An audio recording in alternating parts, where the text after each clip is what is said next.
Hello and welcome back to my channel and back to the 30-day Better You Challenge. My name is Jonathan. Thank you for joining me today. It's day 19 and today's challenge is learn self-defense. Self-defense is such a valuable thing to learn for reasons I'm going to get into in this video. But first, I just kind of want to address the touchiness of this topic. I know some people might be a little sensitive here, and it can seem like this one kind of came out of left field. Everything else we've been talking about has been about health and wellness and peace and prosperity, and then I go and throw self-defense and martial arts into this. And that's because what I'm talking about is really the preservation of health and wellness and peace and prosperity. I know some people, especially those on like the higher spiritual paths, sometimes ignore this topic altogether or even frown upon it because they associate it with violence and aggression, and that's not the case. Martial arts is really so much more than that. And I will even point out, like, what about the Shaolin monks? You know, these are Buddhist monks who follow the middle way, the Eightfold Path of the Buddha, and yet they're renowned for their martial arts capabilities. And I think it's because there's an understanding that although you might operate at a higher level of consciousness, let's face it, not everybody else does. We live in a real world where bad things happen all the time, and it's really sad. And for this, I like to consider the old African proverb made famous by Theodore Roosevelt that simply says, "Speak softly and carry a big stick." So to me, what that means is, walk the path of peace and goodwill and good intent, but don't be defenseless. You should be able to protect yourself and maybe even protect other people if you need to. In fact, I recommend learning self-defense or martial arts for the same reason why I would recommend learning how to jumpstart a vehicle or change a flat tire or even learning basic first aid. It's training yourself for if in the event of a situation, you're able to handle it. You're trained, you're ready as much as possible. So just consider that. It's not about violence and punching and kicking people all the time. And there's actually so much more. Learning self-defense can build confidence. It makes you feel like you're safer, and that brings you freedom. You're still cautious.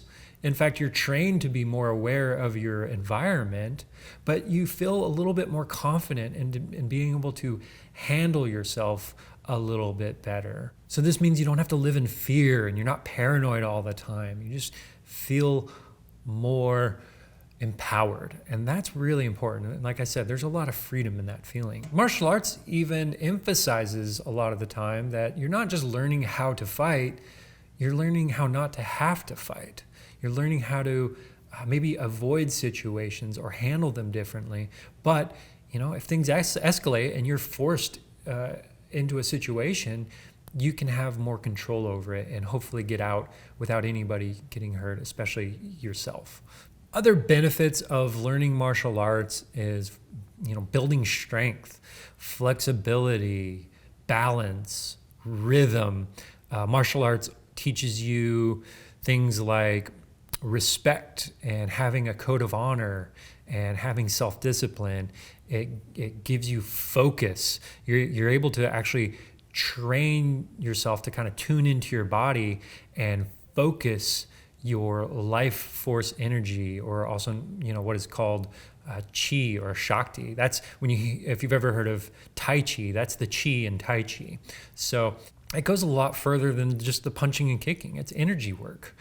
In fact, my first introduction into meditation came from martial arts. My first introduction into breath work came from martial arts. This topic is really near and dear to me. I started my journey in the martial arts world when I was just 4 or 5 years old. I was just a little guy, and I studied karate until about age 16. I would go for several hours every single week, all those years. And then I moved across the country and I took a little break, and then I got back into it for a couple years, and I studied Kempo, Wushu, and Tai Chi, and then took another few years off. And then I dabbled in Krav Maga, which is an Israeli martial art.